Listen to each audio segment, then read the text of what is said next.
this year in the Giants as good a shot as anyone. Tell me about Cadman, Phil, because you would have worked closely with him in his first year as a backman, and the tips and hints you would have provided for him. Going to be a player, or is there I'm a massive some... nah. Okay, why? I'm a big guy. Why? I think what he does is he brings all facets of the forward line craft in. I think he's still got to work on his actual skills and execution and moving and leading patterns, but he can hunt the ball on the ground, which I think is a really special skill for a bloke that's 6'6". Great endurance. He's a beautiful runner. He sort of can run around sort of 6'20", 2K, but he also can glide and move, and he's competitive. And I think a lot of the time we get a bit concerned about competitiveness in tall players, but I've seen a hungry man. I remember one day we're doing one-on-ones, and I got him a few times, and then I was trying to tell him, he told me to get stuffed. And he goes, I just want to beat you, Phil. Just leave me alone. Leave me alone. I don't want to be taught now. Just off. And I just love that. I love the hunger. And then, he comes back later and goes, hey, what were you doing? Blah, blah. So he's got to learn. I think being a good junior forward is so far away from being a good AFL forward, and trying to learn the skills that bridge that gap is really, really important. But also, I think we all forget that a year out from the draft, he was playing on the wing. Yeah. And he sort of grew, he developed, and just became, and I saw enough to think he's clean, he's a beautiful kick, he hunts the ball at ground level, and he can run, and he's competitive. To me, that's a pretty good combination. I asked you about a miss yesterday from Freo, and I said, can he stand up and be a key forward? You said, no, I reckon he's your third forward. Is it the same for Cadman? No, I think he can be the man. Yeah, he's incredible. Yeah, he's broad. He's like 196. I think he might grow a little bit more. His wingspan's about 200. He's just a big, imposing lad. And it's hard because he's so lean. He doesn't look as thick as like a Jesse Hogan, and that's probably what we think about a fair bit. But I think he's a bit bigger and a bit more he's going to be a better contested mark than Jai Miss. All right, the Giants open up their season Saturday, March 9 against Collingwood at Giants Stadium for opening round. Eight walk steps, keep it over my right leg, try and keep everything straight and going towards the centre of the goals, and then 6 momentum steps. But that'll change outside 45 though, mate. I'll try and make up some distance. But for me, it's keeping everything straight and pointed at the centre of the goals. And if I run straight, it should go straight. If you're an AFL forward and you don't have a routine like that, you're doing something wrong. I mean, terrific insight from Toby Green. If you're just joining us, we asked him about his goal-kicking routine. He's kicked 37-19 in 2022 and 66-35 last year. The 8 walk steps, 6 momentum steps, the routine changes. If he's outside of 50, he gave us the key points that he's focusing on. Phil, I can't understand how someone like Harry Mackay could do something different almost every time he has a shot for goal. Surely that would be a basic thing to do as a full-time professional athlete like Toby has just explained to us there.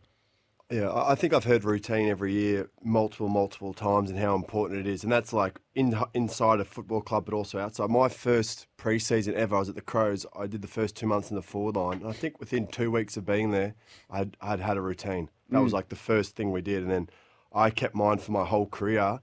And I still remember it. And I didn't have many shots at goal. And what it does, it just takes out any like other decision making. And I remember, often talking to Toby, and he was always very clear as well on like when I'm going to snap and when I'm not going to snap. So he would have made a decision before the game. He'll be like, oh, I'd pick up the win. This is how it works. Okay, so from this position, I'll snap and I'll do it. So like he makes all these decisions and he's prepped before he gets there. It just eliminates all the decision making, any confusion in your mind, and you're more likely to kick it, in my opinion. So you're telling me one of the great fullbacks of the modern era, that's yourself, who kicked 7 goals, 1 goal in his last 10 seasons, had a goal-kicking routine, and some forwards that we watch don't have one yet. I'm really stitching a few of the forwards up, am I? Yeah, but I didn't use it. But I used to like. But you had one. I had one. As Toby said there, they do it more than me. But I used to like at the end of session just take on young kids and do a goal kicking contest. And I used to love taking on the forwards. I used to get a few coffees out of that one, Kane. That was always a good one. And I gave a few out too, I won't lie. But no, I always had a routine. I just stuck with me my whole career. It was incredibly similar to Toby. I was 6 walking steps and then 6 momentum steps to keep my ball in my right thigh. Have you say on that, for those of you that support a team who's got a star player that perhaps when he marks the ball inside forward 50, you do not know what sort of shot he's going to do. Is it a snap? Is it from the left? Is it from the right? Is it 5 steps? Is it running steps? Are they moving the ball in their hands? Is it still? Must be a frustration for many. You can have your say on that. Right, I gave you some homework last night because our magnificent SEN social team have been compiling the best 23s from each team. They've rolled them out over the last couple of weeks, printed them all out, each team. On paper, Phil, I want to ask you the question, and on paper means a bit, but it's not everything, of course. Who's got the best team on paper as we head into 2024? Yeah, for me, depth obviously doesn't get captured in this, which we love. But I look at this, and I think if Brisbane had Ashcroft and Duday in it, to me, that is like the most star-studded team I've seen in a long time. I'm biased because of my intricate knowledge of the Giants. They're looking incredibly good. And then also Collingwood and Melbourne. They're probably the four standouts on paper. But doing the project, and we touched on it a lot earlier, I was so impressed by so many of the teams on paper. That got me really excited for some great football. There's only a couple of teams that stand out to me that need some time to develop. But Which the large ones? Majority. So that's the West Coast and North Melbourne, particularly, where I look at them and I go, oh, they've got a bit of work to do. I look at Adelaide's team, for example. They're really well balanced, but I look at the key back spots in Butts and Curtin, and I go, wow, if they could address that, and maybe it is Curtin. He's obviously a high pick and played a lot of senior football. Butts is here and there. Can they hold down the fort for the rest of their team to get going? Because a forward line of Rankin, Fogarty, Rochelle, Thilthorpe, Walker, and Murphy, that's pretty stacked. So that to me is what I was really excited about. Yeah, to me, the big four were almost the preliminary final sides last year, except for Melbourne and Carlton. And then I ignored Carlton, and I look at them. Talk about talent. You talk about top end talent. Carlton have got that. So they're probably the 4 or 5 So to me that really if you had to pick one, because that was that was the homework, Phil. You had to pick one. Would that be Brisbane? Yeah, I'd go Brisbane again. I just think they've got an awesome team, and they're also deep, which isn't captured on their best 23 too. Yeah, Brisbane have I'm with you. Brisbane have the best starting 23 of any of the AFL teams. They have the best team on paper right now. I agree with you on that. I really like Sydney. I think I really like what they've got. The only issue there is they're one key back short, maybe two, but definitely one. We've got Hamling starting at centre half back as a key back. I'm not sure how that's gonna work out for them. So some depth there, as we saw at stages over the last couple of years with their backs. But other than that, their young forwards are good. Their midfield is loaded. They've got extra depth with Adams and Grundy coming in. Finally, a ruckman who can compete. So I really like Sydney, and I'm a big Western Bulldogs on paper. I'm a big Western Bulldogs guy.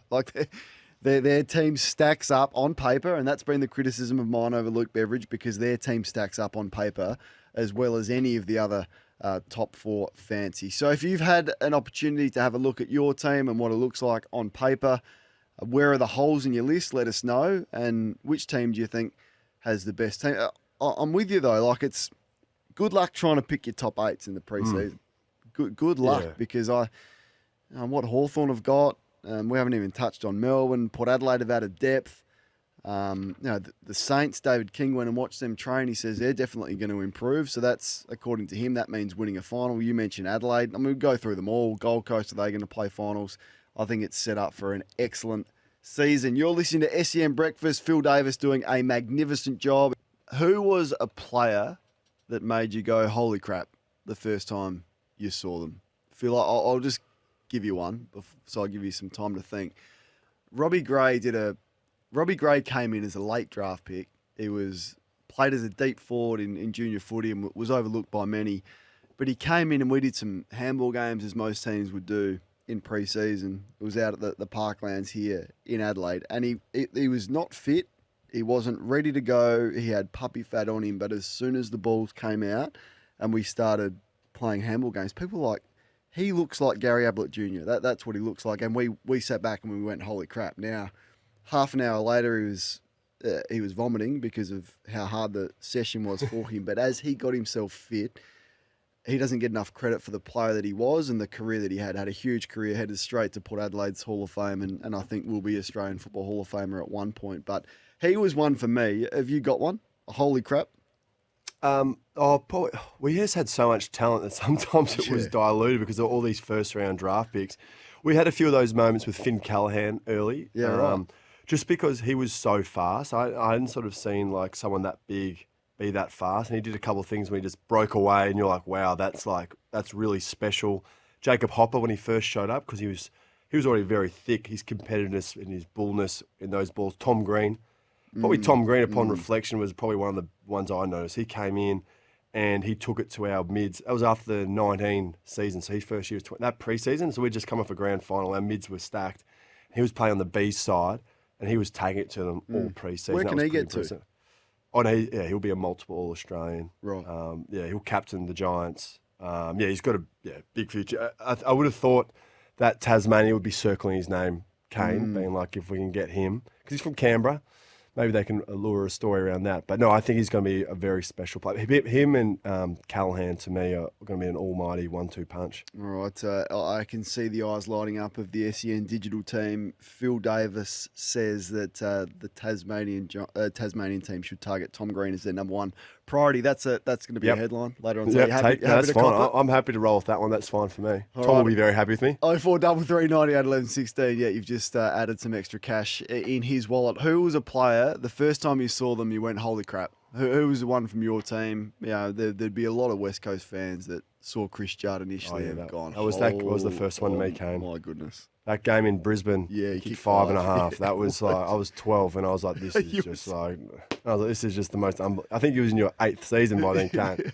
Well, I thought, and just one here, I thought when I first saw Wardlaw play, I was like, gee, that's the thing for me. Like, this guy, so competitive, genuine breakaway speed. Now, I hope his body can hold up, because he had some issues leading into the draft, and then last year with the hammies because of how explosive he is. But so North have got a few. Like, some of the stuff Davies Uniacke does, you go, wow. And then they're there. The consistency for there, isn't it, over there? They're like, how long can we keep Wardlaw on the field? Can Davies Uniacke go to an A grader because he can play how he does all the time? It's exciting for North. There are definitely some green shoots there. Yeah. Phil, was I too hard on Callum Mills when he got injured on Mad Monday? I'm scathing on footballers who injure themselves and do stupid things away from the game, like snow skiing or water skiing or jumping off cliffs or riding mountain bikes or doing stupid stuff on Mad Mondays. Because John Longmire has stood by him. He says this is another experience that he can add to his life. Whether they're all good, bad, or otherwise, they are experiences. He's a terrific person. We'll continue to work with him and the coaches and make sure he's back to having an impact. Sounds like they're not going to take the captaincy away from him. Is that the right move? And do I need more tolerance? Oh, I don't think you need more tolerance. I think what Longmire's done here, in my view, is that he can't change what's happened. Let's run it. What are the positives that you can potentially get out of this? It's very new age. Like, we can't change the past. So what are the great benefits we can get going forward? It's funny, I get asked all the time by people, hey, what are you allowed to do outside of your footy contract? And I said it's a very general clause from him. I haven't read it verbatim, but I think it's along like no extreme activities. And they say, oh, what's extreme? I said, oh, it's up to the discretion of the club, really, if they want to. And I said, if you're a good player and you hurt yourself, like the Ollie Wines situation, they're never going to rip up your contract because someone will just pick you up and away you go. But if you're a fringe player, so I summarise the rule as you can do whatever you want, just don't get hurt. And if you get hurt, just hope that you're a very good player, which is disappointing for fans, but sort of how it's unfolded. So good players are treated differently to lesser players. Players. Because I always think about this. Let's say, hypothetically, Callum Mills did this and they were so upset. They said, we can terminate your contract. And they put him, and he gets cut. 17 other clubs are calling up Callum Mills as manager and signing him straight away. Well, if it's a lesser known player that's like 38 on the list, and they can be like, oh, well, one, we can either, theoretically show everyone what our standards are, but there's no other options. They can safely do that and it won't probably bite them as much. That's just how I view it, because it's like, you've got an asset. Yeah, it's really disappointing. And can we curve that behaviour going forward? But we can't just cut you loose. It's not even worth saving the money because someone's just going to pick you up. And if they're a good player, and he's obviously the fabric of that football club, Callum Mills. But for me, I was incredibly disappointed because, I've seen a lot of things happen on Mad Monday, and you see wrestles and that, and I've just never seen such an injury from that kind of stuff, which was I'd love to know exactly what happened, and we'll never find out. But if it was what I've seen, where it's relatively harmless, I've seen people do very low level wrestling, and it's very safe. It's not big collisions, And it usually comes back from like what you've done during the year. If you like had a wrestling coach that year and you learned how to wrestle, we might do that. And in a very safe, controlled environment, but not barbaric stuff, you know what I mean? And that's why that was so surprising to me. But yeah. So if I'm a first year player, high draft pick, say I'm a Finn Callahan, and I'm about to go on my first weekend off after my first week of pre-season training, I say, Phil, I'm thinking about going water skiing this weekend. What do you reckon? Yeah, well, I'm very much like I wouldn't do that. Wouldn't do it. Yeah, So, no. Phil, I'm thinking about buying a motorised scooter. I'm going to take it up and go to see the beaches of Sydney this weekend. Should I jump on the scooter and do that? Yeah, well, see. So what's allowed? And Well, what's this is not me allowed? though. Yeah, this would mean it's like for me, like so we had a lot of people that rode scooters around Sydney. Pretty dangerous. Yeah, and my wife Greta said, "Phil, you're not trustworthy enough to be in a scooter, so you just do not do that." So that was my feedback from her. But no, that's what I mean. It's all these judgment calls, and you live and die by it. And for me, like how I viewed my career was, some things I was like never going to risk, ever going to risk, and that was just me. And that's also my personality type. While some people were just like, free spirits, like Toby Green would do stuff that I would never do. But then you watch him play, I'm like, well, he does stuff that I would never do. It's just like a different mindset.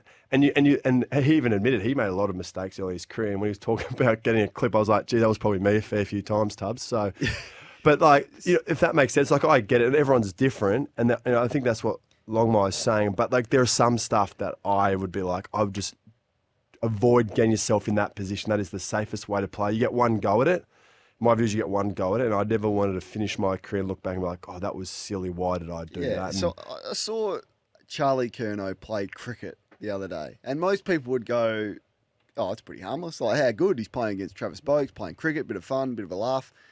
But I go, Charlie, you ruined your knee playing basketball, and you didn't play almost for 2 years playing basketball. What the hell are you doing playing cricket? Like, I don't know. Not many people get injured playing cricket, but we've seen it. Like Nathan Lyon pops his calf playing cricket, and he's so. What if the ball comes up and breaks your thumb? That's what I couldn't believe that he would even risk it for a minimal benefit. Now it may be a charity element, or I'm not sure, but he could still have gone along and been there and supported the team that he was supporting. But I just can't.